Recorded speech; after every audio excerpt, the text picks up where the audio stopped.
ଆଜିର ଜହ୍ନମାମୁଁର କାହାଣୀର ନାଁ ଚିକିତ୍ସକ। ଶ୍ୟାମପୁର ଗାଁ ସେ ଅଞ୍ଚଳର କେନ୍ଦ୍ରସ୍ଥାନ ଥିଲା ବୋଲି କହିଲେ ଅତ୍ୟୁକ୍ତି ହେବ ନାହିଁ। ରବୀନ୍ଦ୍ର କୁମାର ସହରରେ ଡାକ୍ତରୀ ପଢ଼ା ଶେଷ କରି ଶ୍ୟାମପୁରରେ ଆସି ରହିଲା ଆଉ ଡାକ୍ତରଖାନା ଖୋଲିଲା। ଦିନେ ଗାଁ ଲୋକେ ଜଣେ ଯୁବକକୁ ଟେକି ନେଇ ରବୀନ୍ଦ୍ର ପାଖକୁ ଆସିଲେ। ଯୁବକଟି ଗଛରୁ ଖସି ପଡ଼ିଥାଏ। ତା ମୁଣ୍ଡ ଫାଟି ଯାଇଥାଏ। ବହୁତ ରକ୍ତ ବାହାରି ଯାଇଥାଏ।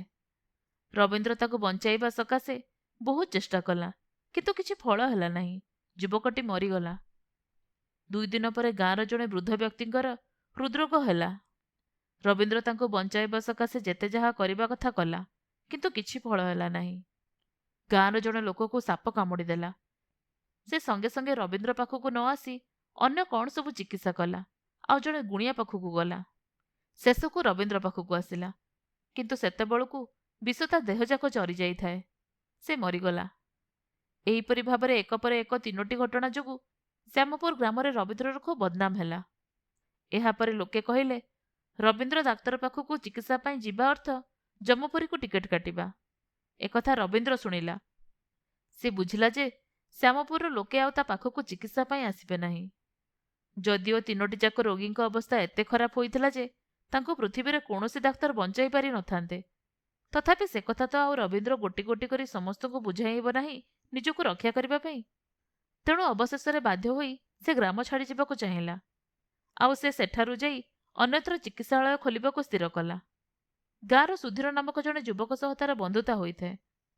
ସୁଧୀରକୁ ସେ ନିଜ ସିଦ୍ଧାନ୍ତ କଥା କହିଲା, କିନ୍ତୁ ସୁଧୀର ତାକୁ କେଇଦିନ ଅପେକ୍ଷା କରିବାକୁ କହିଲା। ସୁଧୀର କହିଲା, ଏଇ 1-2ଟା କଥାରେ ତମେ ଏତେ ଭାଙ୍ଗି ପଡ଼ିଛ ଯେ ଗ୍ରାମ ଛାଡ଼ି ଚାଲିଯିବାକୁ ବସିଛ। ଭଲ ଡାକ୍ତରର ପ୍ରଥମ ଗୁଣ ହେଲା ଧୈର୍ଯ୍ୟ ଧରିବା ଆଉ ସବୁ ସହ୍ୟ କରିବା। ତମେ ଏପରି ନିରାଶ କାହିଁକି ହୋଇ ପଡ଼ୁଛ? କିଛି ଦିନ ଧୈର୍ଯ୍ୟ ଧରି ଦେଖ, ହୁଏତ ଅବସ୍ଥାର ପରିବର୍ତ୍ତନ ହୋଇପାରେ। ପୁଣି ସେହି ଲୋକମାନେ ତୁମର ହାତଯୋଷର ଖ୍ୟାତି ଚାରିଆଡ଼େ ପ୍ରଚାର କରି ବୁଲିବେ। ଲୋକଙ୍କ ମନ ପରିବର୍ତ୍ତନ ହେବାକୁ କେତେ ସମୟ ଲାଗିବ? ରବୀନ୍ଦ୍ର ସୁଧୀର କଥାରେ ରାଜି ହେଲା ଆଉ କିଛିଟା ସାହସ ପାଇ ଆଉ କିଛି ଦିନ ଧୈର୍ଯ୍ୟ ଧରି ଅପେକ୍ଷା କରିବାକୁ ମନରେ ସ୍ଥିର କଲା। ପରଦିନ ସୁଧୀରର ସ୍ତ୍ରୀ ମୈତ୍ରେୟୀ ତା ପେଟରେ ଯନ୍ତ୍ରଣା ହେଉଛି ବୋଲି କହି କାନ୍ଦିଲା। ସୁଧୀର ଯାଇ ବୈଦ୍ୟକୁ ଡାକି ଆଣିଲା, କିନ୍ତୁ ସେ ଔଷଧରେ ଫଳ ହେଲା ନାହିଁ।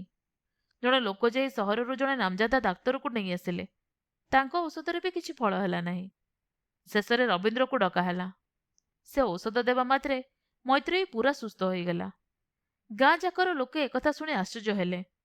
ଗାଁର ଜଣେ ବିଶିଷ୍ଟ ବ୍ୟକ୍ତି ମହେନ୍ଦ୍ର ବାବୁଙ୍କ ପୁଅର ଗୋଡ଼ରେ ହଠାତ୍ କ'ଣ ହେଲା କେଜାଣି ସେ ଚାଲିପାରିଲା ନାହିଁ। ଆଖପାଖର 2-3 ଜଣ ବୈଦ୍ୟ ଚିକିତ୍ସା କଲେ, ଫଳ କିଛି ହେଲା ନାହିଁ।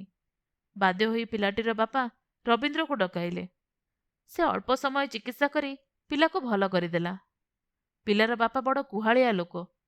ସେ ଗାଁ ଯାକ କହି ବୁଲିଲେ, ରବୀନ୍ଦ୍ର ଭଳି ଡାକ୍ତରକୁ ପାଇ ଆମ ଗାଁ ଲୋକେ ଭାଗ୍ୟବାନ।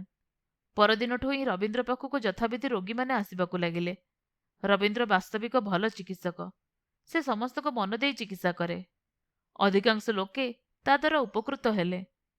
ରବୀନ୍ଦ୍ର ଦିନେ ସୁଧୀରକୁ କହିଲା, ତମେ ମୋତେ କିଛି ଦିନ ଅପେକ୍ଷା କରିବାକୁ କହି ମୋର ଖୁବ୍ ଭଲ କଲ। ସୁଧୀର ହସିଲା। ସୁଧୀର ଯେ ତା ସ୍ତ୍ରୀ ମୈତ୍ରେୟୀ ଏବଂ ମହେନ୍ଦ୍ର ବାବୁଙ୍କ ପୁଅକୁ ଶିଖାଇ ସେ କାମ କରିଥିଲା, ସେ କଥା ଅବଶ୍ୟ କେହି ଜାଣିପାରିଲେ ନାହିଁ। ନିଜେ ଡାକ୍ତର ରବୀନ୍ଦ୍ର ମଧ୍ୟ ସେ କଥା ଜାଣିବାର ସୁଯୋଗ ପାଇଲା ନାହିଁ। ଆପଣମାନେ ଶୁଣୁଥିଲେ ଜହ୍ନମାମୁଁର ଗୋଟେ କାହାଣୀ ଚିକିତ୍ସକ।